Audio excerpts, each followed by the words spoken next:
பாகம் 60. தங்கள் பிள்ளைகள் இருவரும் மகிழ்ச்சியாக வருவதைக் கண்ட சிவகாமி எல்லாம் நல்லபடியாக நடந்திருக்கும் என்று நினைத்து கொண்டார். அப்பா தனியா இருப்பாரு ரம்யா, ஆபீஸ்க்கு கிளம்புறேன், பாய் என்று அவளை இறக்கிவிட்டு கிளம்பிவிட்டான் பாரதி. உள்ளே நுழைந்த ரம்யா சிவகாமியிடம் சென்று அங்கு நடந்த விஷயங்கள் அனைத்தையும் கூறினாள். ஒரு அம்மாவா இருந்து சொல்றேன் ரம்யா, நீ கேட்டுக்கோ. ஒரு பொண்ணோட வாழ்க்கையில கல்யாணம் ரொம்ப முக்கியம்.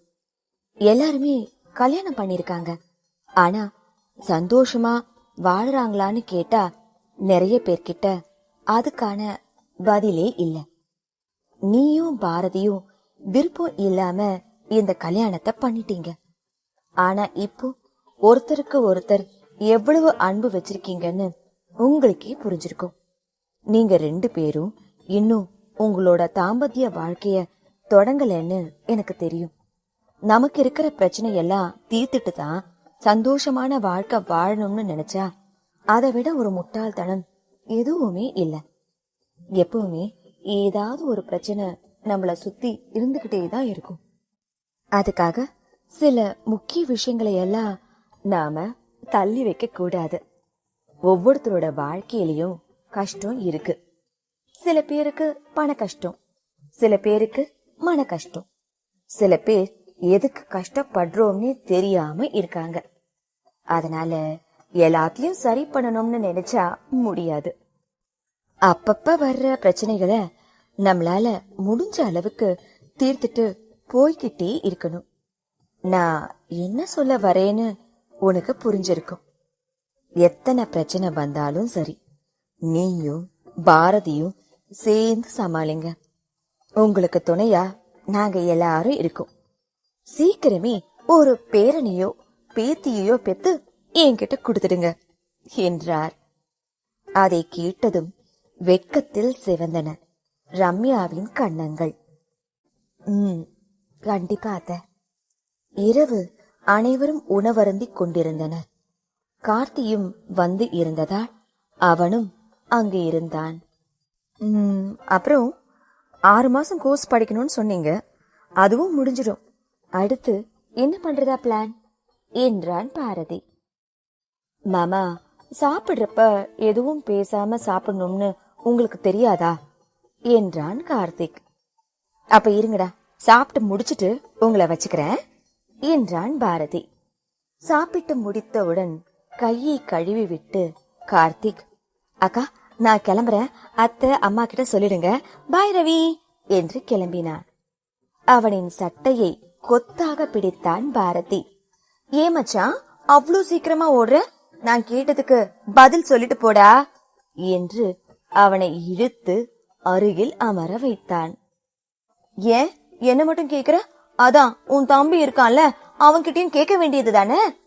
சரி, உங்க 2 பேர்கிட்டயும் பொதுவா கேக்குறேன், அடுத்து என்ன செய்யறதா இருக்கீங்க? அது தெரிஞ்சா நாங்க ஏன் இப்படி இருக்கோம் என்றான் ரவி. இன்னும் விளையாட்டுத்தனமா இருக்காதீங்க. வேலைக்கு போகணும்னு ஆசையா இருந்தா அத பண்ணுங்க, இல்ல ஏதாவது பிசினஸ் ஆரம்பிக்கணும்னா சொல்லுங்க, பணத்தை பத்தி கவலைப்படாதீங்க என்றான் பாரதி அக்கறையாக. அவன் சீரியஸாக பேசுகிறான் என்று புரிந்த இருவரும், நாங்களே சொந்தமா ஒரு சாஃப்ட்வேர் கம்பெனி ஆரம்பிக்கலாம்னு இருக்கோம். ஸ்டார்டிங்ல இன்கம் எதுவும் பெருசா வராதுதான். சின்ன சின்ன ப்ராஜெக்ட் கிடைச்சா போதும். நம்மளோட ஒர்க் பிடிச்சிருந்து சக்சஸ் ஆச்சுன்னா அதை வச்சு பெரிய ப்ராஜெக்ட் எடுக்கிறதுக்கு ஈஸியா இருக்கும் என்றான் ரவி. உங்களுக்கு தெரிஞ்சது தானே, அதையே பண்ணுங்க. என் சைடு எந்த ஹெல்ப் வேணும்னாலும் கேளுங்க என்றான். முதல்ல சின்னதா ஒரு இடத்தை பார்த்து ஆரம்பிக்கிறோம், அப்புறம் டெவலப் ஆக ஆக பெரிய இடம் பார்த்துக்கலாம் என்றான் கார்த்திக். என்னோட ஆபீஸ் பக்கத்திலேயே ஒரு ஃப்ளோர் இன்னும் 10 நாள்ல காலி ஆகுது. கொஞ்சம் சின்னதுதான், இப்போதைக்கு எடுத்துக்கங்க, அப்புறம் வேணா வேற இடம் பார்த்துக்கலாம் என்றான். ஓகே அண்ணா, நீ சொல்றதும் சரிதான் என்று சிறிது நேரம் பேசிவிட்டு கார்த்திக் வீட்டிற்கு செல்ல அனைவரும் ஓரங்க சென்றனர். ரூமிற்கு சென்றவன் ரம்யாவிடம் பாரதி எதுவும் பேசவில்லை. என்னாச்சு? மதியம் வர நல்லா தானே இருந்தாரு, திடீர்னு இப்படி பேசாம இருக்காரு என்று நினைத்து அவள் பேச்சை ஆரம்பிக்கும் முன்னரே படுத்து உறங்கி இருந்தான் பாரதி. அவனை தொந்தரவு செய்ய வேண்டாம் என்று அவளும் விட்டுவிட்டாள். இப்படியே 2 நாட்கள் ஓடியது. அவள் வருவதற்கு முன்னே அவன் உறங்கி விடுவான். இல்லை, அவள் உறங்கியதற்கு அப்புறம் ரூமிற்கு வருவான் பாரதி. அவளிடம் பாரதி பேசாமல் இருப்பது மன வருத்தமாக இருந்தாலும் என்ன என்று தெரியாததால் அமைதியாக இருந்தாள். அன்று காலையில் தூங்கி எழுந்ததும் எப்பொழுதும் போல் அவன் அருகில் இல்லை. இன்னைக்கு எப்படியாவது பேசணும் என்று நினைத்து கொண்டே கீழே இறங்கி வந்தாள். பாகம் 61. அன்று காலையில் தூங்கி எழுந்ததும் எப்பொழுதும் போல் அவன் அருகில் இல்லை.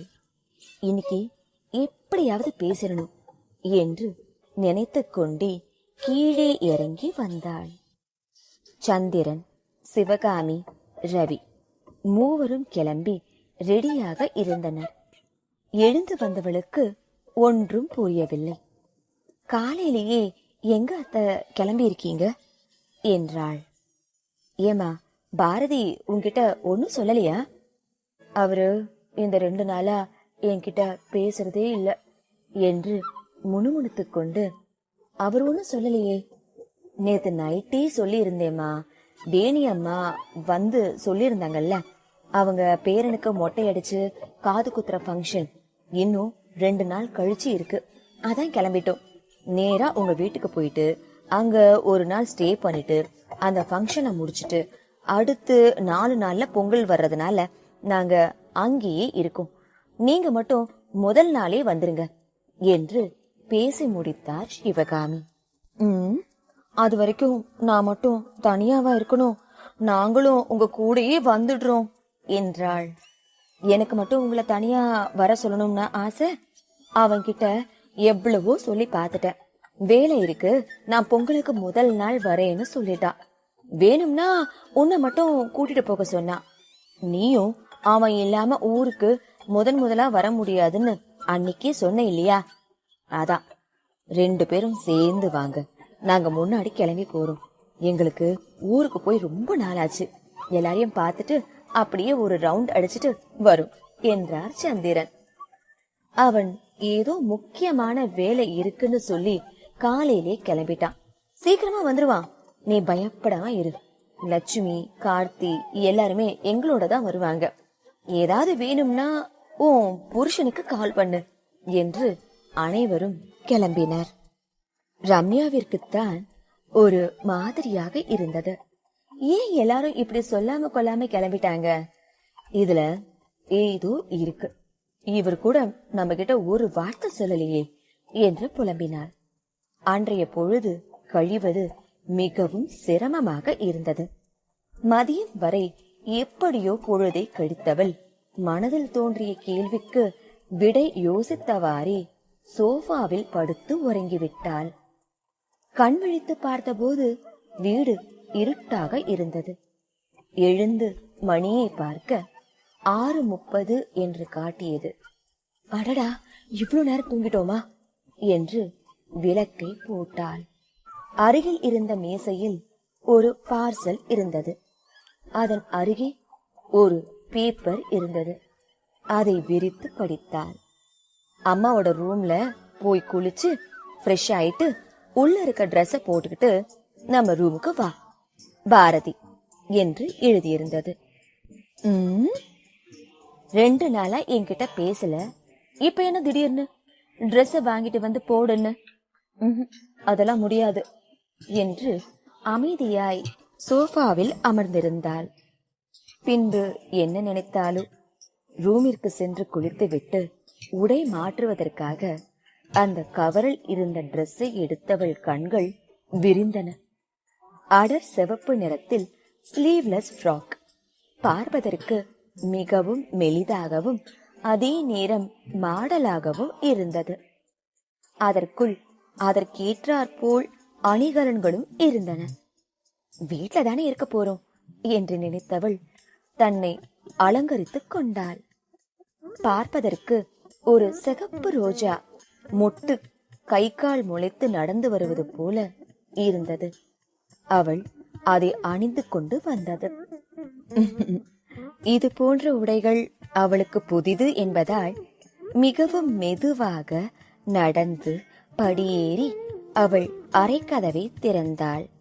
அதிர்ச்சியில் உறைந்து நின்றாள். அறை வாயிலில் இருந்து கட்டில் செல்லும் வழியில் ரோஜா இதழ்களால் நிரம்பி இருந்தது. அறை முழுவதும் அவளுக்கு மிகவும் பிடித்த சிவப்பு ரோஜா ஒட்டப்பட்டிருந்தது. விளக்குகள் அணைக்கப்பட்டு மெழுகுவர்த்திகள் ஒளியில் அந்த அறை ஒரு சொர்க்கம் போல காட்சி தந்தது அவளுக்கு. மெதுவாக அடி வைத்து ரோஜா இதழின் மீது ஒரு ரோஜா பூ நடப்பது போல நடந்து சென்றாள். ஆச்சரியத்திலும் சந்தோஷத்திலும் பார்வையை சுழல விட்டபடி நின்றிருந்தாள். அப்பொழுது அவள் இடையை பின்னால் இருந்து வலிய கரம் ஒன்று அணைத்து, முதலில் தடுமாறினாலும் தன்னவன் என்று உணர்ந்ததும் முகத்தில் லேசான புன்னகை அரும்பியது. மெதுவாக அவளை திருப்பி அவளின் இரு கன்னங்களை தன் கையில் ஏந்தி அவள் முகத்தை பார்த்தான் பாரதி. இருவர் கண்ணிலும் இருந்த காதல் ஒருவரை ஒருவர் சாய்த்தது. காந்த பார்வையின் கதிர்வீச்சு தாங்காமல் தன்னை சமன்படுத்திய பாரதி மெதுவாக குனிந்து அவள் செவ்விதழ்களை சிறை செய்தான். 3 நாட்களாக அவன் மீது இருந்த கோபம் ஏக்கமாக மாறி காதலாய் அவனை கட்டி அணைத்து அவனுக்கு இசைந்து கொடுத்தாள் ரம்யா. வெகு நேரம் நடந்த மொத்த போராட்டத்தில் தன்னவளுக்கு மூச்சு வேண்டி அவளை விடுவித்தாள். எதுவும் புரியாமல் காதலோடு அவனையே பார்த்து கொண்டு நின்றாள் ரம்யா. அவள் முன் மண்டியிட்ட அவன் ஒரு சிவப்பு ரோஜாவை நீட்டி, ஐ லவ் யூ கண்ணம்மா என்றான். பாகம் 62. தன் முன் மண்டியிட்டு காதலை சொன்ன தன் கணவனை இமைக்க மறந்து பார்த்து கொண்டிருந்தாள் ரம்யா. இந்த பாரதியோட கண்ணம்மா நீதான், என்னோட காதல ஏத்துப்பியா என்று காதலாய் அவள் முன் கசிந்துருங்கி நின்ற கணவனின் முன் தானும் முட்டியிட்டு அமர்ந்தாள். அவன் நெற்றியில் இதழை படித்தவள், இந்த ஜென்மம் மட்டும் இல்ல, எத்தனை ஜென்மம் எடுத்தாலும் உங்களோட காதல் எனக்கு மட்டும்தான். ஐ லவ் யூ மாமா என்று அவனை கட்டி அணைத்தாள். பூக்குவியலாய் அவளை தன் கையில் ஏந்தி கட்டிலில் சரித்தான். நெற்றியில் இதழ் பதித்து கண்கள், கன்னம், உதடு என்று மெதுவாக கீழே இறங்கி அவள் கழுத்தில் தன் முகம் புதைத்தான். தன்னவனின் முத்தத்தின் கிறக்கத்தில் தன்னை மறந்த பெண்ணவள் கண்களை மூடி இருந்தாள். அவள் காதருகே, உனக்கு சம்மதம் தானே என்று கிசுகிசுத்தான். அவன் மீசி முடியின் குறுகுறுப்பில் அவனை மேலும் இறுக்கி அணைத்து தன் சம்மதத்தை தெரிவித்தாள் பெண்ணவள். தன் ஒட்டுமொத்த காதலையும் தன் ஆண்மையில் மென்மையாக அவளை வசப்படுத்தினான் பாரதி. அங்கே அவர்களின் இல்லறம் நல்லறமாக தொடங்கியது. கூடலில் திளைத்து களைத்தவர்கள் அப்படியே உறங்கிவிட்டனர். சிறிது நேரம் கழித்து கண் விழித்த ரம்யாவிற்கு வயிறு பிசைவது போல இருந்தது. அப்பொழுதுதான் யோசித்தாள். அச்சோ, மதியமும் சாப்பிடல, இப்பவும் சாப்பிடல, அதான் வயிறு வலிக்குது என்று எண்ணி மணியை பார்த்தால் 12 தாண்டி இருந்தது. அவரும் சாப்பிட்டிருக்க மாட்டாரு. சரி, ஏதாவது செஞ்சு எடுத்துட்டு வரலாம் என்று எழுந்தவள் அப்பொழுதுதான் கவனித்தாள் தன் மேனியில் ஆடை இல்லை என்பதை. சற்று முன் நடந்ததை நினைத்து அவள் கன்னங்கள் செம்மையாக சிவந்தன. அவளது உடையை தேடினாள், அங்கு இல்லை. பெட்ஷீட்டை இழுத்து போர்த்தி கொண்டு கபோர்டை திறக்க போனவள் அதுவும் பூட்டியிருந்தது. சாவி எங்கே என்று தேடிக்கொண்டே இருந்தாள். இதை அனைத்தையும் தன் ஓரக்கண்ணால் ரசித்துக் கொண்டிருந்தான் பாரதி. அவன் அருகில் வந்தவள் மெதுவாக மாமா மாமா என்றாள். ஏமா, நானே டயர்டா இருக்கேன், என்னை ஏண்டி டிஸ்டர்ப் பண்ற என்றான். மாமா விளையாடாத, கபோர்டுக்கு எங்க? எனக்கு என்ன தெரியும், நானும் அதை தான் ரொம்ப நேரமா தேடிட்டு இருக்கேன், நீதான் எங்கேயாவது வச்சிருப்பேன்னு நினைச்சேன் என்று தனக்குள் சிரித்து கொண்டான். உன்னோட தொல்லையா போச்சு, இப்ப போட்டிருந்த ட்ரெஸ் எங்க என்று தேடினாள். அதையும் ஒளித்து வைத்திருந்தான் அந்த கல்வன். ப்ளீஸ் மாமா, எனக்கு ரொம்ப பசிக்குது, கீ கொடு, ட்ரெஸ் சேஞ்ச் பண்ணிட்டு 2 பேத்துக்கும் ஏதாவது சமைச்சு எடுத்துட்டு வரேன் என்றாள். விளையாடலடி, நிஜமா என்கிட்ட இல்ல என்றான்.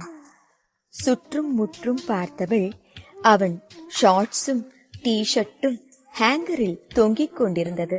அதை எடுத்துக்கொண்டு வேகமாக பாத்ரூமுக்குள் நுழைந்தாள். இப்ப எதுக்கடி பாத்ரூம் போற? ஏன் இங்கேயே மாற்றக்கூடாதா என்றான். இங்க மாத்தினா என்ன ஆகும்னு எனக்கு தெரியும். இப்போ பசியில இருக்கேன், வந்து உங்களை வச்சுக்கிறேன். வச்சுக்கோ, மாமாவும் அதுக்கு தான் வெயிட் பண்ணிட்டு இருக்கேன். சிரித்து கொண்டே உள்ளே சென்றவள் குளித்து விட்டு அவனுடைய உடைகளை மாற்றி கீழே வந்து தனக்கும் அவனுக்கும் தோசைகளை ஊற்றிக்கொண்டு மேலே வந்தாள். அவனுக்கும் ஊட்டிவிட்டு தானும் உண்டாள். மாமா, உன்கிட்ட உன்னை கேட்கணும். இந்த 3 நாளா ஏன் என்கிட்ட பேசாம இருந்த? உனக்கு சர்ப்ரைஸ் கொடுக்கணும் தான் இப்படி பண்ண. அன்னைக்கு உன்னை வீட்டுல இறக்கி விட்டுட்டு நேரா ஆபீஸ் போனல்ல, அப்போ அப்பா ஊருக்கு போகணும், வேலை இருந்தா இன்னும் 2 நாள்ல முடிச்சு வை, 4 நாளைக்கு முன்னாடியே போகலாம்னு சொன்னாரு. நான் தான் இல்லப்பா, நான் ரம்யா கிட்ட கொஞ்சம் பேச வேண்டியிருக்கு, நீங்க முன்னாடி போங்க, 3 நாள் கழிச்சு வரோம்னு சொன்னேன். அவரும் சிரிச்சுக்கிட்டே சரின்னாரு. வீட்டுக்கு வந்து அம்மா கிட்டயும் சொன்னேன், உன்கிட்ட எதுவும் சொல்ல வேண்டாம்னு சொல்லிட்டேன். அதனாலதான் அவங்களும் உன்கிட்ட எதுவும் சொல்லல. இவங்க ஊருக்கு வர்றத எங்க உன் தங்கச்சி உளறிலுவாளோன்னு அவளுக்கும் கால் பண்ணி உங்க அக்காக்கு எதுவும் தெரிய வேண்டாம்னு சொல்லிட்டேன் என்றான். அட பாவிங்களா, எனக்கு தெரியாம இவ்ளோ நடந்திருக்கா? நான் பாரு லூசு மாதிரி நீ பேசலன்னு கவலைப்பட்டு சரியா சாப்பிட்டாம இருந்திருக்க. ஆமா, எப்படி மாமா உனக்கெல்லாம் இந்த மாதிரி பண்ணணும்னு ஐடியா தோணுச்சு? உனக்கு எல்லாம்னா என்ன என்னடி நினைச்சுக்கிட்ட? எதுவும் தெரியாத குழந்தைனா? அப்படி சொல்லல மாமா, எவ்வளவு ரொமான்டிக்கா ப்ரப்போஸ் பண்ணுவேன்னு சத்தியமா நான் நினைக்கவே இல்ல. உண்மையிலேயே எனக்கு அந்த நிமிஷம் கண்ணீர் வந்துருச்சு. இந்த சந்தோஷமான நேரத்துல அழக்கூடாதுன்னு அமைதியா இருந்துட்டேன். I love you so much மாமா என்று மீண்டும் அவனை கட்டி அணைத்து முத்தமிட்டாள். ஆமா, அது என்ன புதுசா கண்ணம்மான்னு சொன்னீங்க? ஆமா, உங்க வீட்ல உன்னை எல்லாரும் கண்ணு குட்டின்னு கூப்பிடுவாங்கன்னு சொன்னேன். அப்பதான் யோசிச்சேன், நாம மட்டும் தனியா இருக்கப்ப உன்னை செல்லம்மா எப்படி கூப்பிடுறதுன்னு. இந்த பாரதியோட கண்ணம்மாவா நீ இருக்கிறதால அந்த பேரு வச்சேன். ஏன் உனக்கு பிடிக்கலையா? நீங்க கூப்பிட்டு எனக்கு பிடிக்காம இருக்குமா?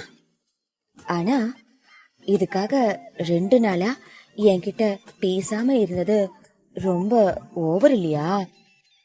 என்னாலையும் கண்ட்ரோல் பண்ண முடியல தான். இருந்தாலும் உனக்கு ஒரு சர்ப்ரைஸ் கொடுக்கணும்னு தான் இந்த மாதிரி பண்ணிட்டேன். சாரி. இனிமே இப்படி பண்ணி பாரு, உன் வாயை கடிச்சு வைக்கிறேன். என்னடி விட்டா ரொம்ப ஓவரா பேசுற? அப்படிதான்டா பேசுறேன். என்ன பண்ணுவ? அப்ப என் ட்ரெஸ்ஸ கட்டிடி. ஏய், விளையாடுறியா? போ மாமா. என்ன நீ ரொம்ப கோவப்படுத்திட்ட, அதனால என் ட்ரெஸ்ஸ கொடு என்று அவளை பிடித்து இழுத்தான். மாமா, விளையாடாம பேசாம தூங்கு. என்ன தூங்குறதா? 2 நாளைக்கு தூக்கத்தை மறந்துடு. உன் கூட விளையாடுறதுதான் என்னோட முழு நேர வேலை என்று அவளை இழுத்தான்.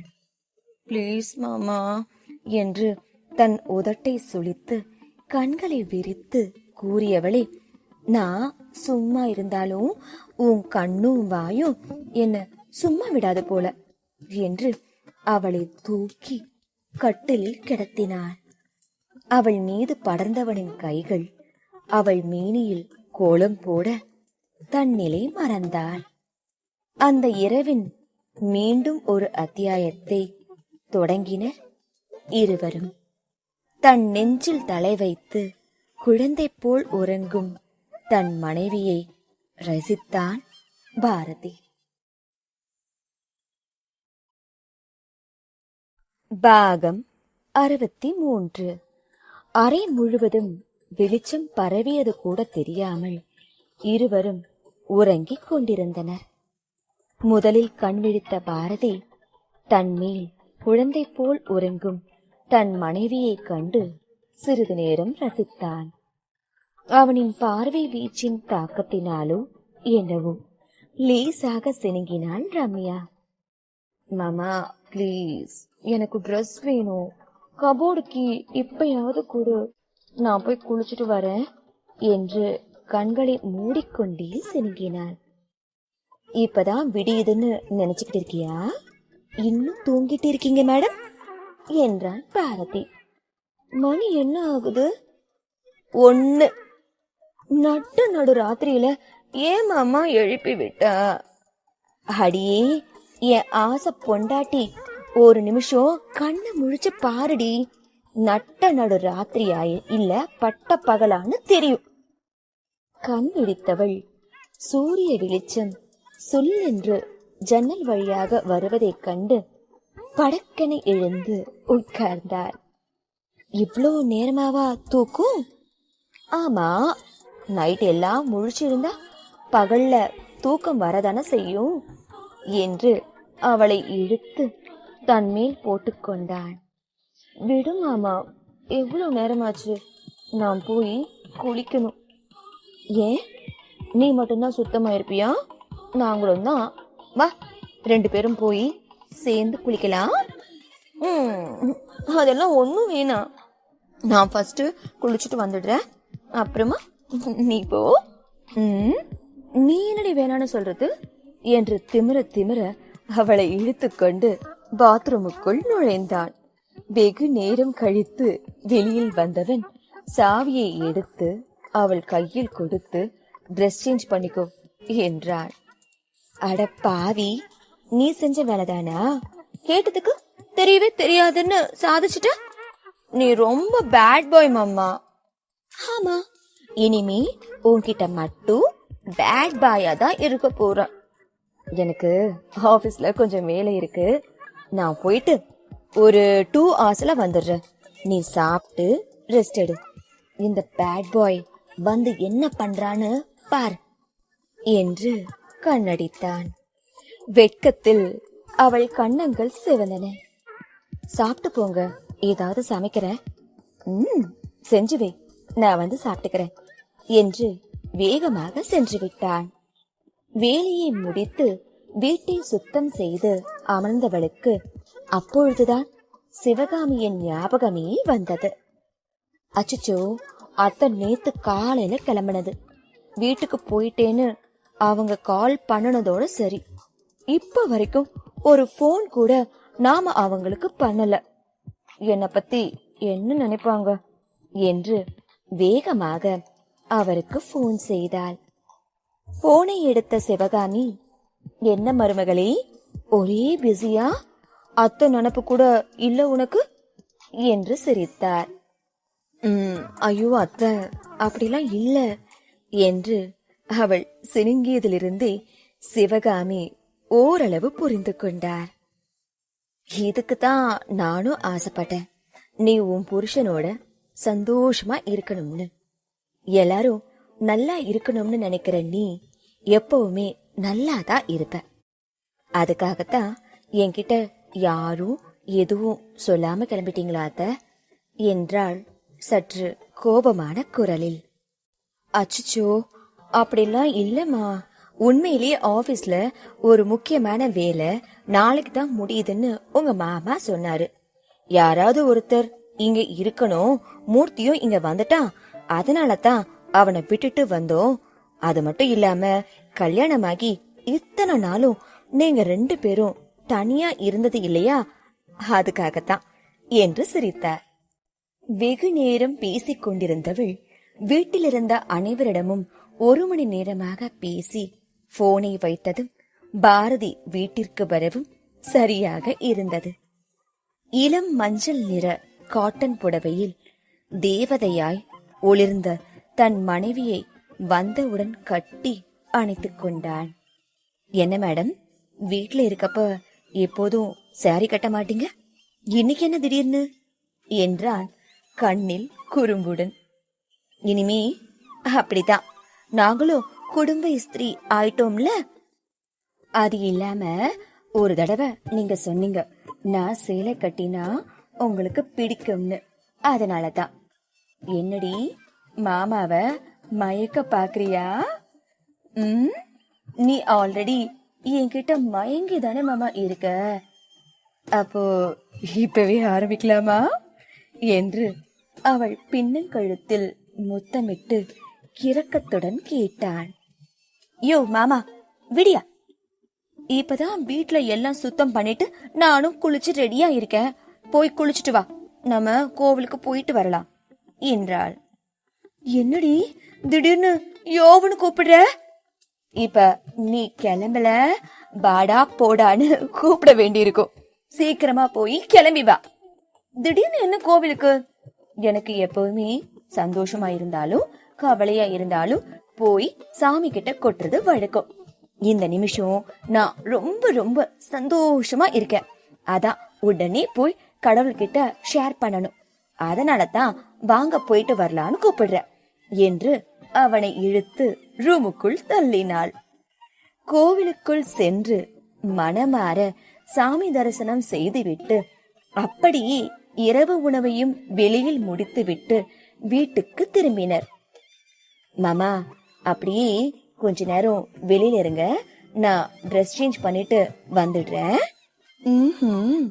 இன்னும் எதுக்கடி இந்த டிராமா? முழுசா நினைஞ்சதுக்கு அப்புறமோ முக்காடு எதுக்கு என்று கண்ணடித்தான். போ மாமா என்று சினுங்கினாள். எனக்கு செம்ம டயர்டா இருக்கு, நான் தூங்கணும் என்று உடையை மாற்றிவிட்டு படுத்து கொண்டாள்.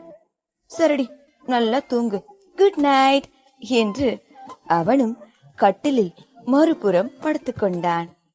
சிறிது நேரம் புரண்டு புரண்டு படுத்தவள் மெதுவாக அவன் அருகில் சென்று அவன் மீது படாத வண்ணம் எட்டி அவன் முகத்தை பார்த்தாள். உறங்கிவிட்டானா என்று. கண்கள் மூடி இருந்தாலும் தன்னவளின் சுவாசம் பட்டதும் அவளை தன்னோடு இழுத்து அணைத்து கொண்டான். அவள் ஏதோ சொல்ல வருவதற்கு முன் அவள் செவ்வதழ்களை சிறை செய்தாள். வெகு நேரம் நடந்த மொத்த போராட்டத்தில் முடிவில் அவளை விடுவித்தவன் என்னடி தூக்கம் வருதுன்னு சொன்ன, இப்ப எதுக்கு வந்து எட்டி பார்த்த என்றான். நான் அப்படிதான் சொல்லுவேன், நீங்க தான் வந்து என்ன டிஸ்டர்ப் பண்ணணும். இது கூட தெரியாம சொன்ன உடனே நீங்களும் படுத்துக்கிட்டீங்க என்றாள் சினுங்கலாக. உண்மையிலேயே உனக்கு டயர்டா இருக்குன்னு நினைச்சேன்டி. அப்போ உனக்கு டிஸ்டர்ப் பண்ணா உனக்கு பிடிக்குமா என்றான் ஆர்வமாக. எனக்கு மட்டும் இல்ல, எந்த பொண்ணுக்குமே அவங்க புருஷன் இந்த விஷயத்துல டிஸ்டர்ப் பண்றதுதான் பிடிக்கும். அப்ப விடு, நீயே போதும் போதுங்கிற அளவுக்கு ஒன்னு தொந்தரவு செய்யற என்று அந்த இரவை இனிமையாக்க ஆரம்பித்தனர் இருவரும். இப்படி இருவருக்கும் அடுத்த 2 நாட்களும் ஊடல் கூடல் காதல் என்று இனிமையாக கழிந்தது. அன்று இரவு ஊருக்கு கிளம்புவதாக இருந்தனர். சிவகாமி, நைட்டு டிராவல் பண்ண வேண்டாம், நாளைக்கு காலையில எழுந்து வாங்க என்று கூறிவிட்டார். அடுத்த நாள் அதிகாலையிலேயே இருவரும் ரம்யாவின் வீட்டிற்கு கிளம்பினர். பாகம் 64. அதிகாலையிலேயே எழுந்து பாரதியும் ரம்யாவும் ஊருக்கு கிளம்பினர். அங்கு பாரதியின் குடும்பமும் ரம்யாவின் குடும்பமும் 4 நாட்களாக நன்கு நெருங்கி பழகி இருந்தனர். கார்த்தியும் ரவியும் ஆதியுடன் சுற்றி கொண்டிருந்தனர். அவர்களுக்குள் ஒரு நல்ல நட்பு உருவானது. இதற்கிடையில் மருதுவின் வீட்டிற்கு சென்று இருந்த பொழுது லட்சுமி தன் மகனுக்காக கவிதாவை பெண் கேட்டார். முதலில் யோசித்த மருது பின்பு செல்வி தந்த தைரியத்தில் ஒப்புக்கொண்டார். என்ன இருந்தாலும் அவங்க நம்ம முதல் பொண்ண வளர்த்த குடும்பம். கண்டிப்பா நம்ம 2வது பொண்ணுக்கு எந்த ஒரு குறையும் வராம பாத்துக்குவாங்க. இந்த காலத்துல பசங்களும் அவங்க குடும்பமும் எப்படி இருக்காங்கன்னு தெரியாம கல்யாணம் பண்ணி கொடுத்துட்டு பின்னாடி வேதனைப்படுறதுக்கு எல்லாம் தெரிஞ்ச இவங்களுக்கு நம்ம பொண்ணு கொடுக்கறது எவ்வளவோ பரவாயில்ல என்றார். அதன் பிறகு கார்த்தியும் கவிதாவும் கண்களாலேயே காதல் செய்ய ஆரம்பித்தனர். ரவிதான் சற்று கடுப்பாகி விட்டார். எல்லாருக்கும் ஒரு ஆள் செட் ஆயிருச்சு, நம்மள மட்டும் இப்படி தனி மரமா நிக்க வச்சுட்டாங்களே என்று நொந்து கொண்டார். அவனது புலம்பல் கடவுளுக்கு கேட்டதோ என்னவோ, அதற்கான தீர்வும் இன்று கிடைத்து விட்டது. காலையில் சதாசிவத்துடன் வண்டியில் இறங்கிய ஒரு பெண் வேகமாக பேக்கை எடுத்துக்கொண்டு உள்ளே நுழைந்தாள். நேராக திவ்யாவிடம் சென்றவள், ஏண்டி என்ன மட்டும் விட்டுட்டு ஊர் சுத்திட்டு வந்தது மட்டும் இல்லாம நான் வருவேன்னு தெரிஞ்சும் எந்திரிக்காம தூங்கிட்டு இருக்கியா என்று அருகில் இருந்த தண்ணீரை எடுத்து அவள் மீது கொட்டினாள். நேராக கிச்சனுக்குள் சென்றவள் செண்பகத்திடம் வம்பளத்துக் கொண்டு இருந்தாள். ஏண்டி தினமும் போன்ல இதை கேட்டு சண்டை போட்டுட்டு இருந்த, இப்ப நேர்லயும் வந்து ஆரம்பிச்சிட்டியா, போடி என்று தலையில் ஒரு கொட்டு வைத்தார். தலையை துவட்டியவாறு அங்கு வந்த திவ்யா, நல்லா கேளுமா, வந்த உடனே ஆரம்பிச்சுட்டா சில்வண்டு.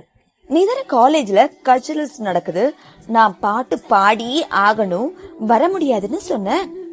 20 நாளா போன்ல படுத்தினது பத்தாதா, பிளீஸ் முடியலடி, காது பஞ்சர் ஆயிடுச்சு என்றாள். போயிட்டு 2 நாள்ல வந்துருவோம்னு சொல்லிட்டு அப்புறம் 3 நாளா நீங்க மட்டும் தனியா ஊர் சுத்திட்டு வந்தீங்கல்ல, எனக்கு அதான் கோவம் என்றாள் முகத்தை தூக்கி கொண்டு. ஹே நித்தி, அது திடீர்னு பிளான் பண்ணது. எங்க செல்லக்குட்டிய விட்டுட்டு தனியா சுத்த எங்களுக்கு மட்டும் ஆசையா? கவி கூட புலம்பிக்கிட்டு இருந்தா, நித்தி இல்லாம நல்லாவே இல்லைன்னு என்று பாவமாக முகத்தை வைத்துக் கொண்டு கூறினாள் திவ்யா. நிஜமா நீங்க என்ன மிஸ் பண்ணீங்களா?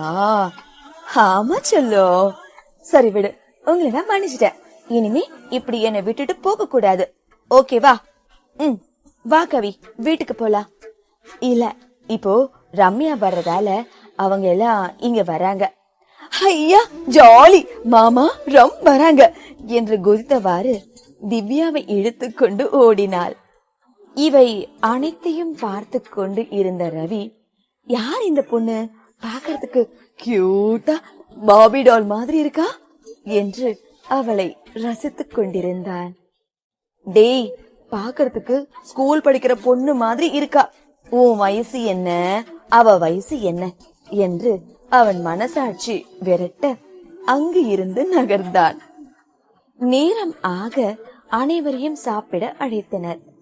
அங்கு தன்னுடைய அப்பா, அம்மா, அத்தை, மாமா, கார்த்தி என அனைவரிடமும் சிரித்து பேசிக்கொண்டு இருந்தவளை கண்டவன், எல்லாருக்கும் இவள தெரிஞ்சிருக்கு, நமக்கு மட்டும் தெரியலையே என்று யோசித்தவாறு கார்த்தியின் அருகில் அமர்ந்தான். அப்பொழுது ஆதியின் குடும்பம் அங்கு வந்தது. கவிதாவை கண்டதும் கார்த்தி அவளிடம் பேச சென்று விட்டான். யாரிடம் கேட்பது என்று ரவி யோசித்துக் கொண்டே இருந்தான். சிறிது நேரத்தில் ரம்யா, பாரதி வந்துவிட அனைவரும் அவர்களை நோக்கி சென்றனர். வீட்டுக்கு முதலில் வருவதால் செண்பகம் ஆரத்தி தட்டுடன் சென்றார். அவரை தடுத்த திவ்யா தட்டை வாங்கிக் கொண்டு சென்றாள். திவ்யா ஒரு புறம், நித்தி ஒரு புறம் என்று ஆரத்தி எடுத்தனர். மாமா, கல்யாணத்தப்ப எஸ்கேப் ஆயிட்டீங்க, இப்ப விட முடியாது, தட்டுல காசு போடுங்க என்றாள் திவ்யா. பாரதி சிரித்துக் கொண்டு 2000 ரூபாய் நோட்டை வைத்தான்.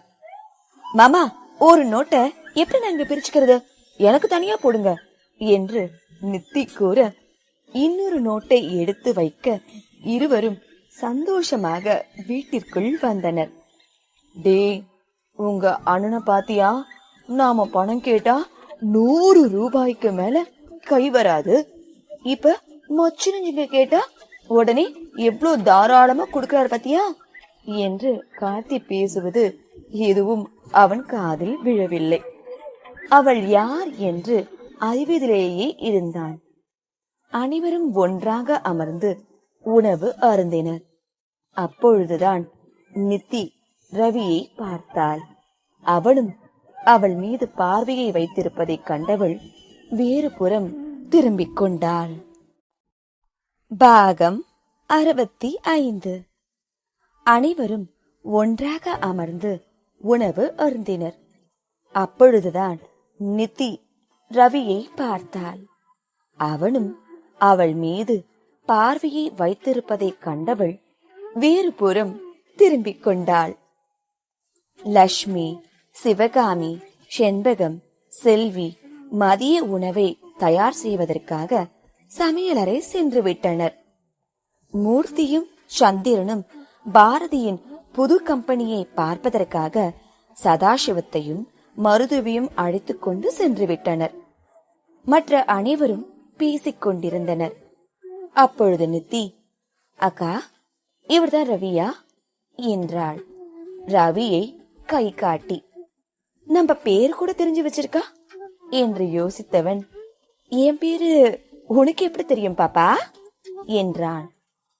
என்னது, பாப்பாவா என அனைவரும் கொல்லென்று சிரிக்க மேலும் அவளுக்கு எரிச்சலானது. நான் ஒன்னும் பாப்பா இல்ல, என் பேரு நித்யா, காலேஜ் 2nd இயர் படிக்கிறேன். எங்க ரவிய திட்டி விடுவாளோ என்று பயந்து இடையில் புகுந்த ரம்யா, ரவி, இவ என்னோட சித்தி பொண்ணு, உன்கிட்ட சொல்லிருக்கேன், உனக்கு ஞாபகம் இல்லையா என்றாள். நிஜமா எனக்கு ஞாபகம் இல்ல அண்ணி. அப்ப நீ என்னை பத்தி யார்கிட்டயும் சொல்லவே இல்லையா என்று மறுபடியும் முகத்தை தூக்கிக் கொண்டாள் நித்யா. நான் சொல்லலனா எப்படி எல்லாரும் உன்கிட்ட பேசுறாங்க, லூசாடி என்று அவளை திட்டியவள், இவளும் என்னோட தங்கச்சிதான், ஒருவேளை நீ மறந்து இருப்ப என்று அவனுக்கு ஞாபகப்படுத்தினாள். உண்மையில் ரம்யா அவளை பற்றி தன் வீட்டில் பேசும் போதெல்லாம் அந்த இடத்தில் ரவி மிஸ் ஆகி இருந்தான். அதனாலோ என்னவோ அவனுக்கு அவளை தெரியாமலே போயிருந்தது. ஆனால் இப்பொழுது மனதில் ஒரு சந்தோஷம். அப்பாடா, அன்னைக்கு இன்னொரு தங்கச்சி இருக்கா. நம்மளை விட 3 வயசுதான் கம்மி. இருந்தாலும் இவளுக்கும் யாரையாவது பேசி இருக்காங்களான்னு கேட்டுக்கணும் என்று மனதில் நினைத்து கொண்டான். அனைவரும் வெகு நேரம் பேசி சிரித்து விளையாடி கொண்டு இருந்தனர். அங்கு வந்த செண்பகம் மதிய சாப்பாட்டுக்கு தோட்டத்தில் போய் இலையை எடுத்துட்டு வந்துரு என்று ஆதியை பார்த்து கூறினார். சரியத்த என்று கிளம்பியவன் திவ்யாவை பார்த்து கஞ்சாடை செய்தான். அவள் தனியாக போக முடியாது என்று கவியையும் இழுத்துக்கொண்டு வாடி நம்மளும் போகலாம் என்றாள். உங்க போதைக்கு நான் ஊர்காயாடி என்று காதில் கிசு கிசுக்க பிளீஸ் என்று திவ்யா கெஞ்ச அவளும் சென்றாள். இதை பார்த்த கார்த்தி நானும் வரேன் என்று அவர்கள் பின்னாலேயே ஓடினான். பாரதியும் அதிகாலை எழுந்தது டயர்டா இருக்கு, நான் போய் தூங்குறேன் என்று சென்று விட ரம்யா, நித்யா, ரவி மூவரும் அமர்ந்து இருந்தனர். நித்யாதான் வள வளவென்று பேசிக்கொண்டே இருந்தாள். அவள் கேள்விக்கு பதில் சொல்ல முடியாத ரம்யா, ஏ சில்வண்டு, கொஞ்ச நேரம் வாய மூடுடி, இப்பதான் வந்த, பொறுமையா ஒன்னொன்னா கேளு என்றாள்.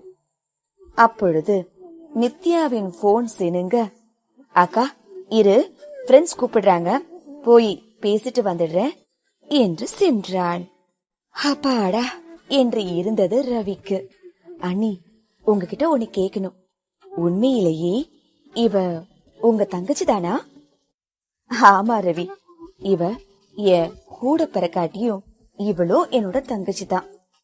என்னோட சித்தப்பா அவ சின்ன வயசா இருக்கும் போது இறந்துட்டாரு. சித்திய மருது மாமா தான் அவர் வீட்டுக்கு கூட்டிட்டு போய் வச்சிருந்தாரு. அங்க இங்கன்னு மாறி மாறி வந்துகிட்டு இருப்பா. எல்லாருக்கும் ரொம்ப செல்லம். 5 வருஷத்துக்கு முன்னாடி சித்திக்கு உடம்பு சரியில்லாம இறந்துட்டாங்க. அப்ப இருந்து அவ எங்களோடையே தங்கிட்டா.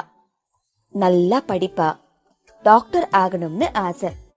ஆனா கட் ஆஃப் மார்க் கொஞ்சம் கம்மி ஆனதுனால MBBS கிடைக்கல, BDS தான் கிடைச்சது. அதுவும் சென்னையில.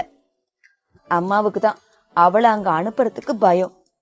சின்ன பொண்ணு, விவரம் தெரியாதவன்னு பயந்தாங்க. அப்புறம் நாங்கெல்லாம் அம்மாவை கன்வின்ஸ் பண்ணி அனுப்பி வச்சோம். அண்ணி அண்ணி எல்லாம் ஓகே. அவளுக்கு ஏதாவது அத்தா பையன் மாமா பையன்னு யாரையாவது பேசி முடிச்சிட்டீங்களா என்றான் ரவி ஆர்வமாக.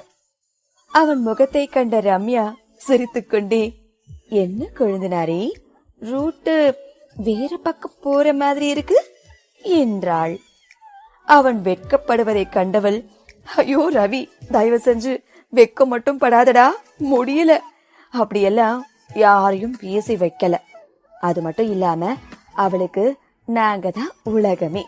எங்களை மீறி எதையும் யோசிக்க கூட மாட்டா. நீ உன்னோட பிசினஸ்ல ஜெயிச்சுட்டு நல்லபடியா செட்டில் ஆகு. நானே உனக்காக அப்பா கிட்டயும் மாமா கிட்டயும் பேசுறேன், ஓகேவா என்றாள். பாகம் 66. ரம்யா பேசியதை கேட்டு ரவி மிகவும் சந்தோஷம் அடைந்தான். அதன் பிறகு நித்யாவிடம் இயல்பாக பழக ஆரம்பித்தான். அவளும் மற்றவர்களிடம் பழகுவது போல அவனிடமும் சகஜமாக பேசினாள். அனைவரும் கேலி கிண்டல் என பேசி அன்றைய பொழுதும் இனிமையாக கழிந்தது. இரவு உணவை முடித்துவிட்டு பேசிக்கொண்டு இருந்தனர். சிவகாமியும் சந்திரனும் வந்ததில் இருந்து கவிதாவை தங்களுடனே தங்கும்படி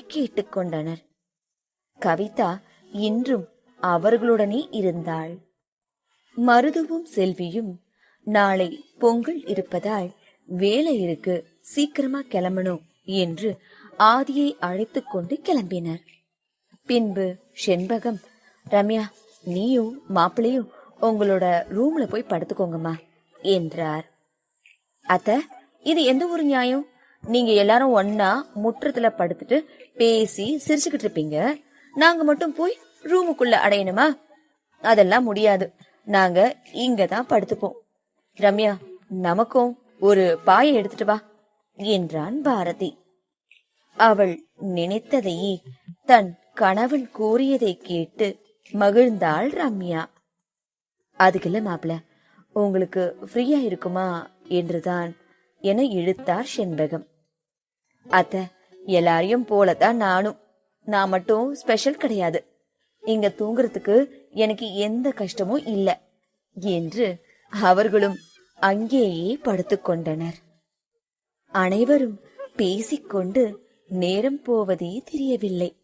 சதாசிவம்தான் காலையில வெள்ளன்னு எந்திரிச்சு கோவிலுக்கு போகணும்பா, எல்லாரும் தூங்குங்க என்றவுடன் அனைவரும் உறங்கினர். அடுத்த நாள் காலை அழகாக விடிந்தது. செண்பகம்தான் முதலில் எழுந்து அனைவரையும் வேகப்படுத்தினார். மிட் நைட் 4 மணிக்கு எழுப்பிவிட்டு, ஏன் பெரியம்மா இப்படி கொடுமைப்படுத்துற என்று நித்யா புலம்பினாள். வயசான நாங்களே கிளம்பிட்டோம், வயசு புள்ள லேட்டா எழுந்திருச்சதும் இல்லாம பாய் பேசிட்டா இருக்க, போடி என்று அவள் தலையில் ஒரு குட்டு வைத்தார் செண்பகம். சரிப்பா, நாங்க முன்னாடியே போய் பொங்கல் வச்சுட்டு இருக்கோம், நீங்க எல்லாம் இன்னும் ஒரு அரை மணி நேரத்துக்குள்ள கிளம்பி கோயிலுக்கு வந்துருங்க என்று பெரியவர்கள் அனைவரும் கிளம்பி விட்டனர். பாரதி, ரவி, கார்த்தி மூவரும் கிளம்பி காத்து கொண்டிருக்க திவ்யாவும் கவிதாவும் வந்தனர். தன்னவளை முதலில் புடவையில் பார்த்த கார்த்திக் அவளையே விழுங்குவது போல் பார்த்து கொண்டிருந்தான். ரவி அவனை உலுக்கி சுய நினைவிற்கு கொண்டு வந்தான். இந்தா கார்த்தி, கர்ச்சீஃப் ஒரு பக்கமா வழியுது, தொடச்சுக்கோ என்றான். கவி, புடவையில செம்மையா இருக்குடி என்றான் அவள் கையை பிடித்து கொண்டே. இப்ப நீ என் கைய பிடிச்சு இருக்கிறத மட்டும் எங்க அப்பா பார்த்தா அவ்வளவுதான், விடு என்றான். என்னை எதுக்கு எடுத்தாலும் உங்க அப்பான்னு பயமுறுத்துறியே, நான் தான் உனக்குன்னு முடிவாயிடுச்சுல, இன்னும் என்ன பயம்?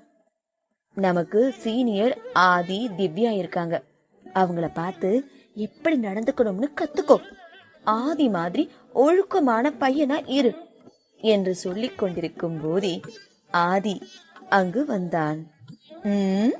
என்ன மாப்பிள, காலங்காத்தாலேயே கவி கிட்ட திட்டு வாங்கிட்டு இருக்கீங்க என்றான் ஆதி. ஆமா மச்சான், அழகா இருக்குன்னு சொன்ன, அதுக்கு கூட உன் தங்கச்சி திட்டுறாங்க என்றான் அப்பாவியாக. என் தங்கச்சி இல்ல, அவ எப்பவுமே அப்படிதான் கரெக்டா இருப்பா என்று அவன் கண்கள் திவ்யாவையே தேடின. அப்பொழுது சரியாக திவ்யாவும் வர, அதுவரை கவிதாவை தன் கையில் அணைத்து வைத்திருந்தவன் அவளை விட்டுவிட்டு நேராக திவ்யாவிடம் சென்றான் ஆதி. அத்த, உன்னோட ரூம்ல ஒரு பொருள் வச்சிருக்காங்களாம், எடுத்துட்டு வர சொன்னாங்க என்று அவள் பதில் பேசுவதற்கு முன் அவள் கையை இழுத்துக்கொண்டு ரூமுக்குள் சென்றான். என்னமோ உங்க அண்ணன் பெரிய ஒழுக்க சிலர்னு சொன்ன, இப்ப பாரு என்ன ஏதுன்னு கூட அந்த புள்ளைய பேச விடாம ரூமுக்கு இழுத்துட்டு போறான். அங்க என்ன நடக்குமோ ஏது நடக்குமோ என்று வேகமாக ரூமை நோக்கி சென்றான் கார்த்திக். அவன் கையை பிடித்து இழுத்த கவிதா, உனக்கு அறிவே இல்லையா? அவன் என்ன பண்ணா உனக்கு என்ன? உண்மையிலேயே அண்ணன் ஏதாவது திங்ஸ் எடுக்கதான் போயிருப்பான். நீ போய் எட்டி பார்த்து அவங்க தப்பு பண்ற மாதிரி ஏதாவது கிரியேட் பண்ணாத, வா என்று இழுத்தாள்.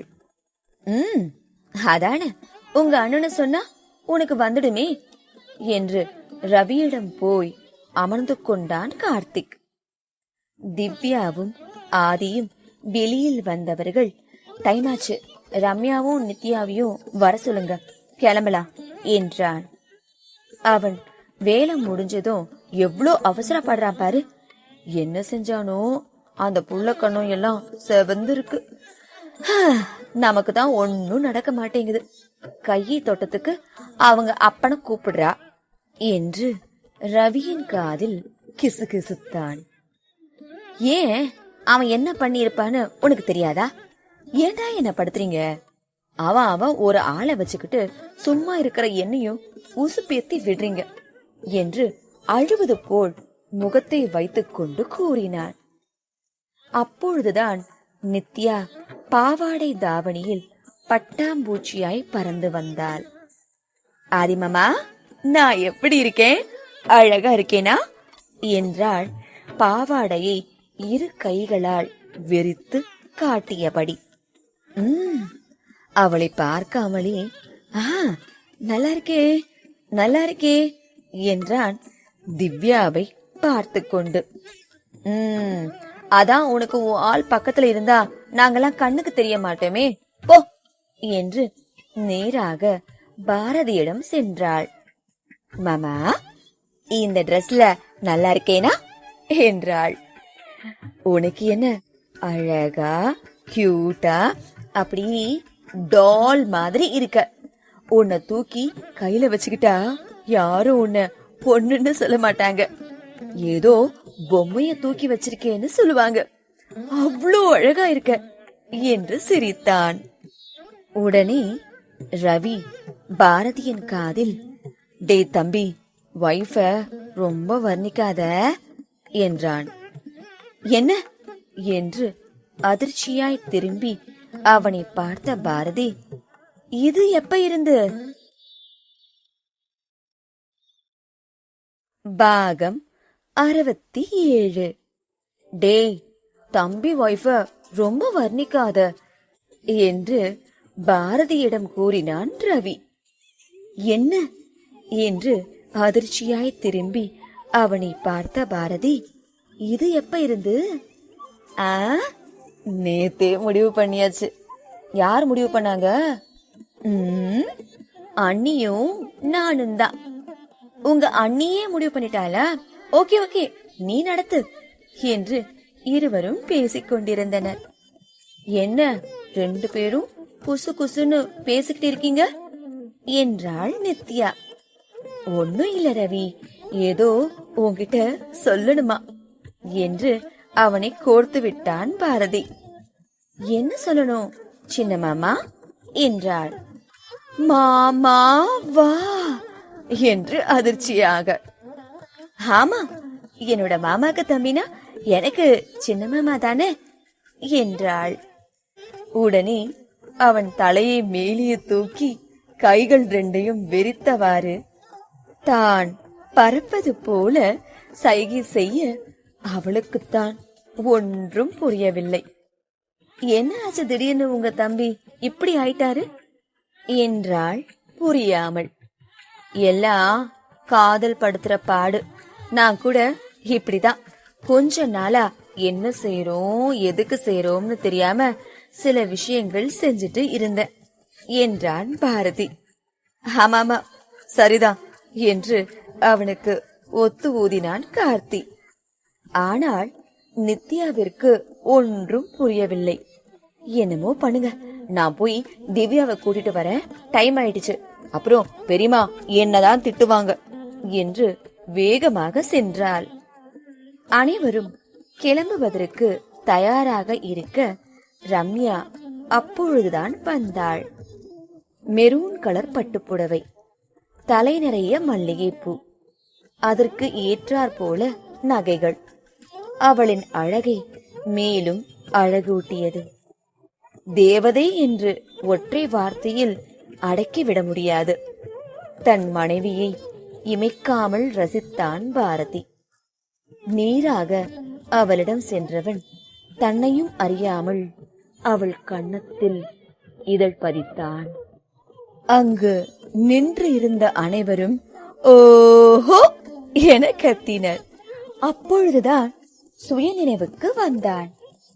இங்க நிறைய சின்ன பிள்ளைங்க இருக்கும், கொஞ்சம் பார்த்து செய்யுங்க மாமா என்று கார்த்திக் கையை கட்டி குனிந்து கொண்டு பவ்யமாய் சொல்ல, இது என்னடா கொடுமையா இருக்கு?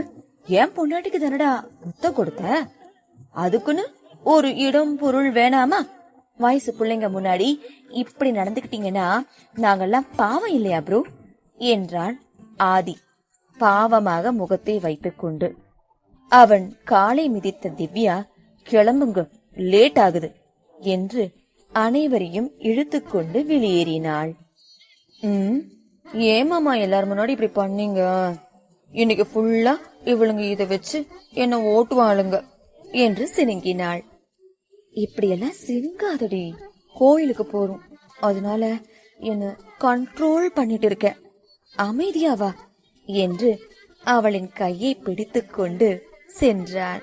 அனைவரும் கோவிலுக்கு செல்ல அவர்களும் பொங்கல் வைத்துவிட்டு பூசைக்கு ரெடியாக இருந்தனர். சாமி தரிசனம் முடித்துவிட்டு அனைவருக்கும் இலையில் பொங்கல் வைத்து கொடுத்தார் செல்வி.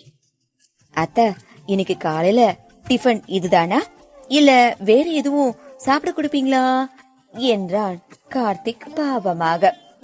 ஆமா, இன்னைக்கு காலையில இது மட்டும்தான். வீட்டுக்கு போய் சாமி கும்பிட்டுட்டு அதுக்கப்புறம் தான் சாப்பாடு. எப்படியும் மதியம் ஆயிரும், அதனால எல்லாரும் வாங்கி சாப்பிட்டுக்கோங்க என்றார். ஐயோ, அப்படின்னா எனக்கு இன்னும் கொஞ்சம் கொடுங்க என்று ரவியும் வேகமாக இலையை நீட்டினார். அனைவரும் சாப்பிட்டு விட்டு கிளம்பினர். வீட்டிற்கு வந்தவர்கள் ஒவ்வொருவரும் ஒரு வேலை செய்ய மதிய நேரம் ஆனது. உணவு அருந்திவிட்டு அதிகாலையில் எழுந்த களைப்பினால் அனைவரும் உறங்கிவிட்டனர். கவிதா, திவ்யா, நித்யா மூவரும் எழுந்து அனைவருக்கும் டீ போட்டு சுட சுட பஜ்ஜியும் செய்து கொண்டு வந்தனர். அனைவரையும் எழுப்பி கொடுத்தவுடன் எல்லாம் நல்லா தூங்கிட்டு இருந்தாங்க. யார் பண்ணது என்றான் ரவி. முதல் ஆளாக முந்திக் கொண்டு, நான் தான், எப்படி இருக்கு சாப்பிட்டு சொல்லுங்க என்றாள் நித்யா. ஒரு வாய் வைக்க சென்றவன், சாப்பிடலாமா, சாப்பிட்டு இங்கிருந்து எங்க ஊருக்கு நல்லபடியா போய் சேர்ந்துருவோமா என்றான் கிண்டலாக. நான் ஹெல்ப் மட்டும்தான் பண்ண, கவிதாவும் திவ்யாவும் தான் செஞ்சாங்க, அவங்க நல்லா சமைப்பாங்க என்றாள் மூஞ்சியை தூக்கி கொண்டு. சரி சரி, அழுவாத பாப்பா, நாங்க சாப்பிடுறோம் என்றான். நான் தான் அன்னைக்கே சொன்னல, நான் ஒன்னும் பாப்பா இல்லன்னு, என்ன அப்படி கூப்பிடாதீங்க சின்ன மாமா. எனக்கு என்னமோ உன்னை பார்த்தாலே ஒரு குட்டி பாப்பாவை பாக்குற மாதிரிதான் இருக்கு என்றான். தலையை சிலுப்பி வாயை சுளித்து விட்டு சென்ற அவளையே ரசித்துக் கொண்டிருந்தான் ரவி. இன்றைய பொழுதும் இனியதாகவே கழிந்தது. நாளை மருதுவின் வீட்டில் விருந்து இருப்பதாக கூறி அனைவரையும் காலையிலேயே அங்கு வரும்படி கூறிவிட்டு சென்று விட்டார்.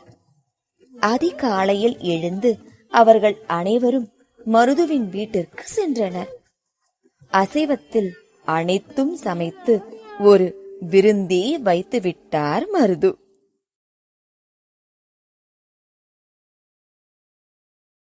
பாகம் 68.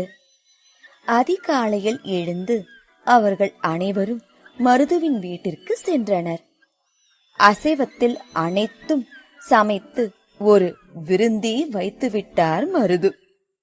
என்னதான் இருந்தாலும் மாமனார் வீட்டுல சாப்பிடுறது ஒரு சுகந்தானே என்றபடி ஒரு முட்டையை எடுத்து கடித்தான் கார்த்திக்.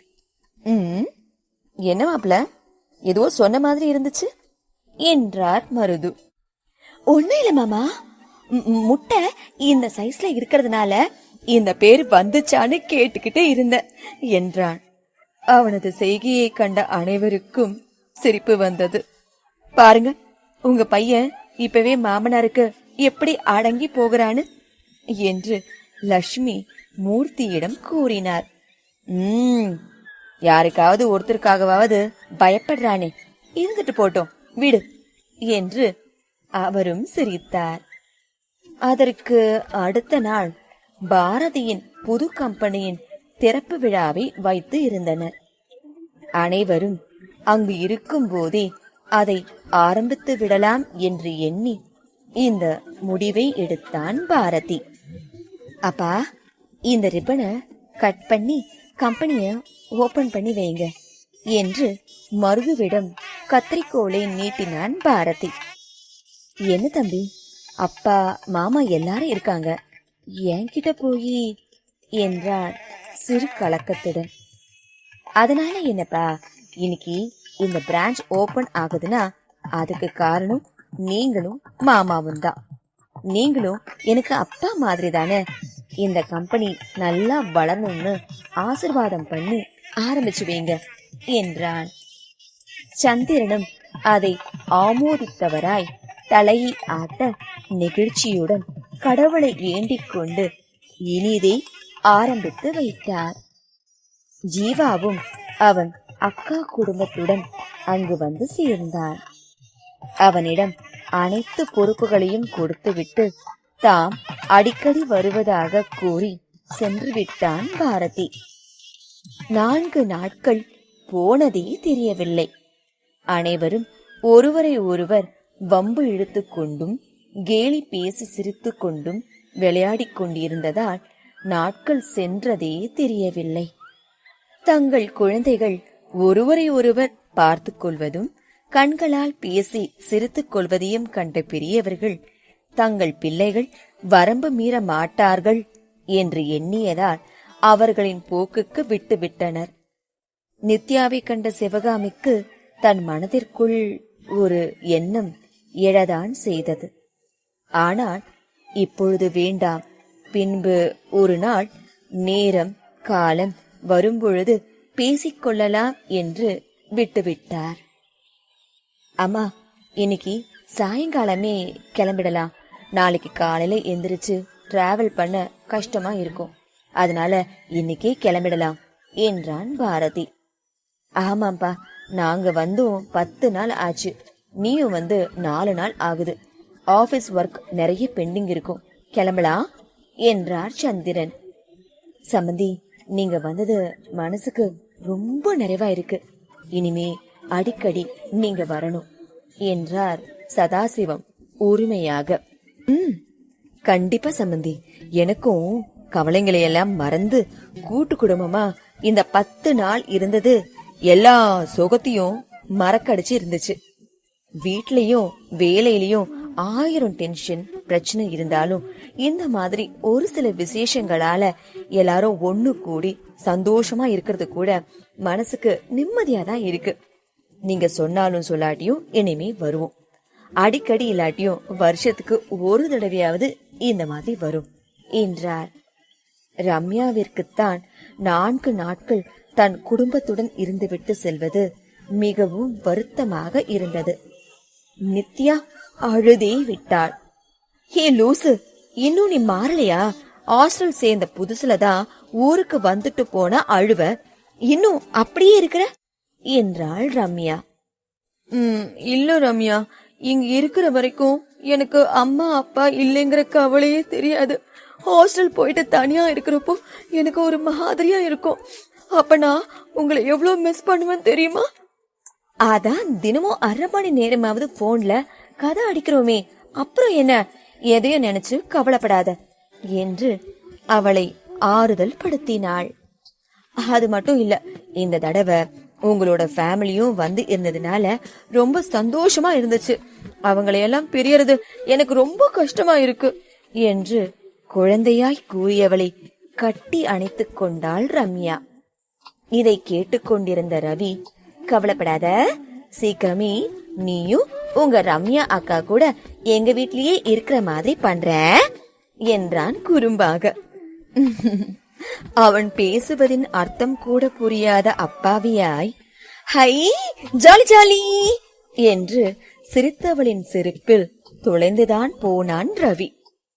நேரம் ஆக அனைவரிடமும் விடை பெற்றுக் கொண்டு தங்கள் வீடு நோக்கி பயணித்தனர் பாரதியின் குடும்பம்.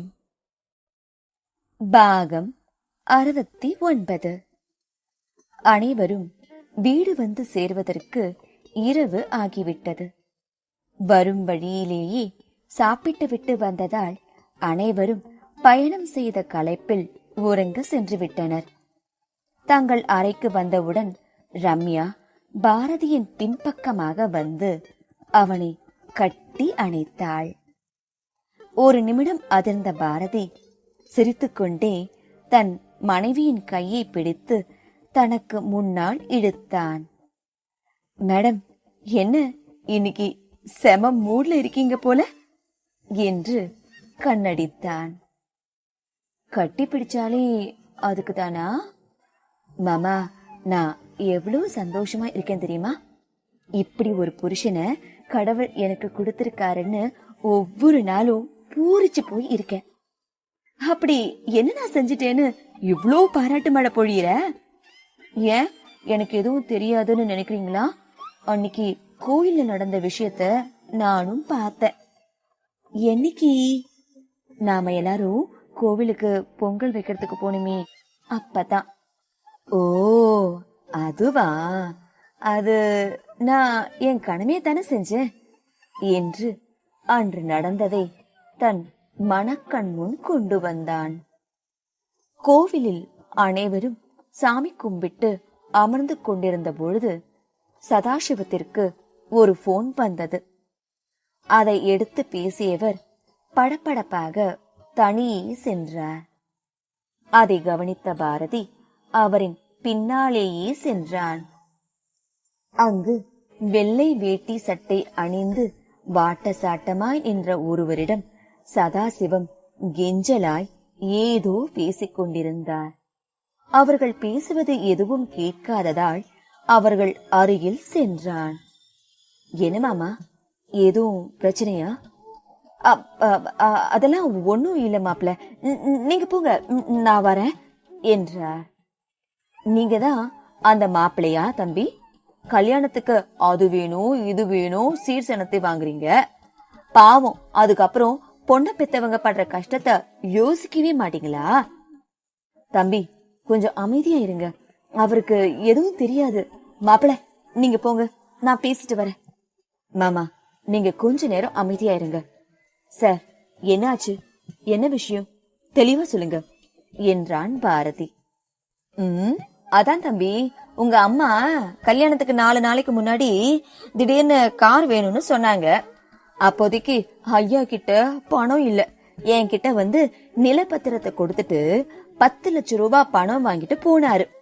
எனக்கு இப்ப பணத்தை கொடுங்க, இல்லாட்டி இன்னொரு 10 லட்சத்தை சேர்த்து தரேன், அந்த நிலத்தை என் பேருக்கு எழுதி கொடுங்கன்னு கேட்டேன். ஒத்துக்க மாட்டேங்கிறாரு. அது எங்களோட பரம்பரை இடம் தம்பி. எனக்கு பசங்க இல்லாட்டினாலும் நாளைக்கு என் பொண்ணுங்களுக்கு வர்ற மாப்பிள்ளைகளுக்கு கொடுக்கணும்னு வச்சிருக்கேன். உன்னோட பணத்தை எப்படியாவது திருப்பி கொடுத்துடுறேன். தயவு செஞ்சு இனிமே நீ இப்படி தொந்தரவு பண்ணாத. இதையேதான் 3 மாசமா சொல்றீங்க, ஆனா இன்னும் கொடுத்த பாடு இல்ல. எனக்கு கொடுக்கற வட்டி காசை விட உங்க சம்பளம் கம்மி. எதுக்கு இந்த வேலை? பேசாம எனக்கே கொடுக்க வேண்டியது தானே. நீங்களாவது கொஞ்சம் எடுத்து சொல்லுங்க உங்க மாமனாருக்கு என்றான் பாரதியிடம். இங்க பாருங்க, ரொம்ப பேசாதீங்க. உங்களுக்கு தேவை பணம், அது இன்னும் 4 நாள்ல உங்களுக்கு வந்து சேரும். இனிமே இவரை இப்படி தொந்தரவு பண்ணாதீங்க, தயவு செஞ்சு போங்க என்றான் பாரதி.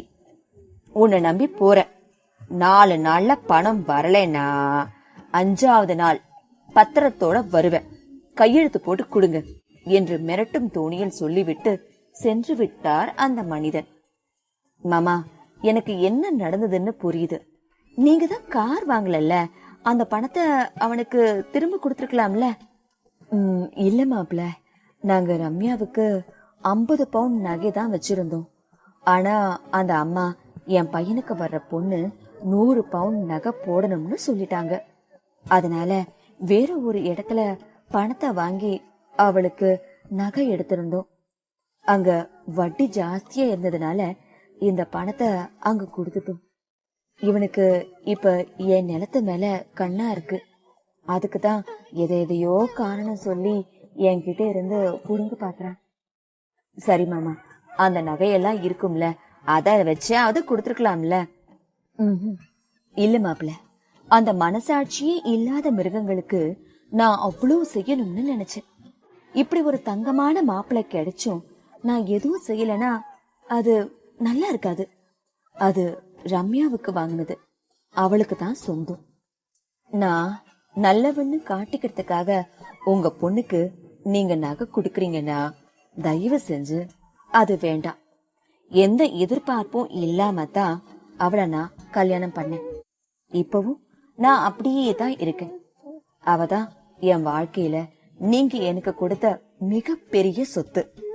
அவளுக்கு ஈடா நீங்க எவ்வளவு நகையும் பணமும் செஞ்சாலும் அது ஈடாகாது.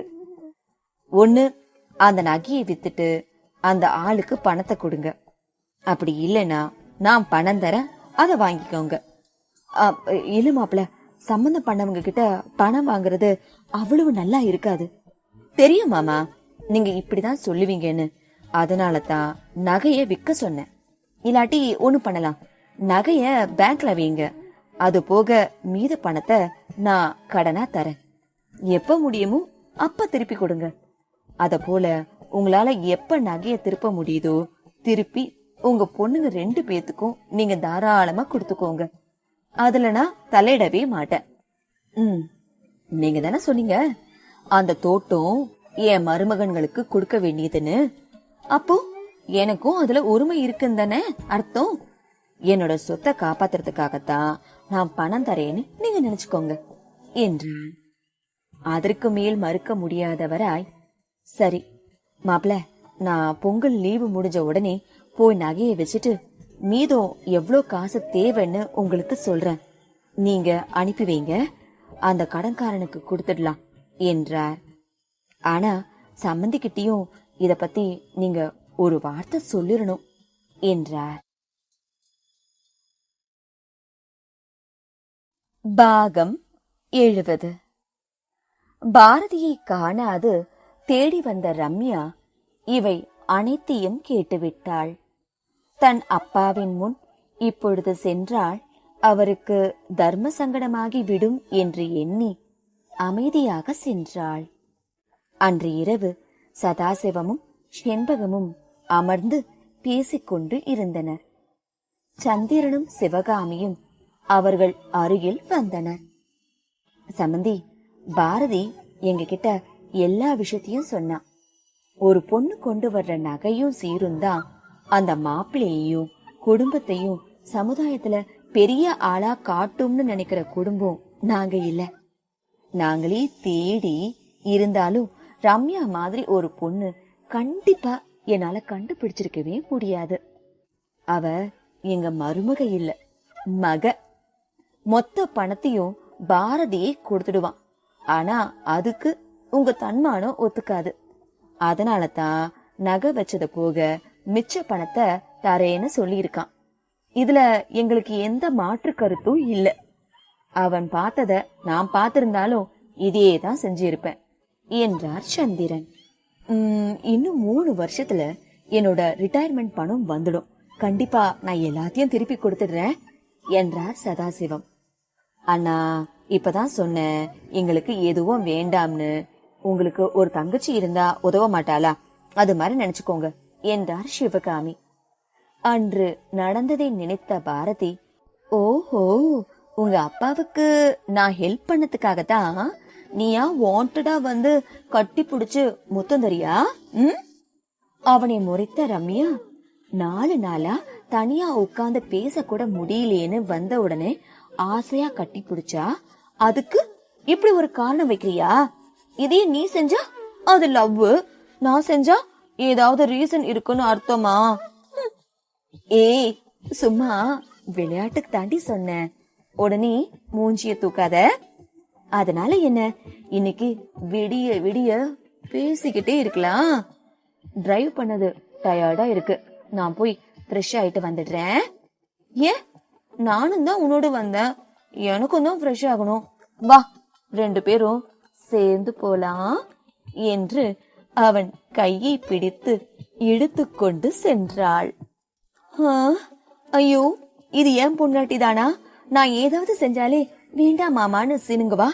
இப்ப என்னன்னா நீயே இழுத்துட்டு போற.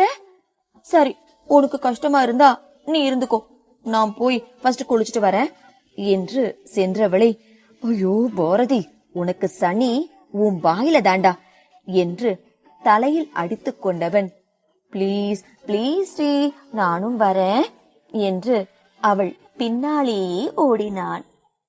தங்களை சுத்தப்படுத்திவிட்டு வெளியில் வந்த பாரதி, தினமும் 2 பேரும் இப்படியே குளிச்சா தண்ணீரை சேமிக்கலாம்ல, ஏன்னா இப்ப எல்லாம் தண்ணிக்கு ரொம்ப கஷ்டமா ரம்யா என்றான் முகத்தை பாவமாக வைத்துக்கொண்டு. தண்ணி சேமிக்கிற மூஞ்சிய பாரு என்று உதட்டை சுளித்துக் கொண்டு அவள் பேச, அந்த அழகில் மயங்கியவன் அவள் அருகில் வந்தான். கன்னத்திலும் கழுத்திலும் குளித்ததின் ஈரம் இன்னும் காயாமல் இருக்க அந்த நீர்த்துளிகளை தன் இதழ்களால் ஒற்றி எடுத்தான் பாரதி. அவன் மூச்சுக்காற்றின் சூட்டிலும் மீசை முடி தந்த குறுகுறுப்பிலும் அவன் சட்டையை எடுத்து பிடித்து இறுக்கி அணைத்துக் கொண்டாள் ரம்யா. தன்னவளின் தாபத்தை தீர்க்கும் தேவனாய் மாறியவன் அவளை பூக்குவியலாய் அள்ளி கட்டிலில் கிடத்தினான். 4 நாட்களின் பிரிவை அந்த ஒற்றை இரவில் தீர்த்து கொண்டனர் இருவரும்.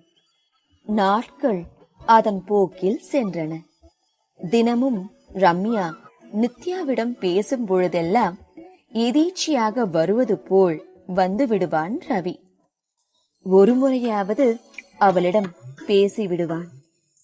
இதை கவனித்த ரம்யா, கொழுந்தனாரே, நீங்க எவ்வளோ ட்ரை பண்ணினாலும் அவளுக்கு எதுவும் புரியாது.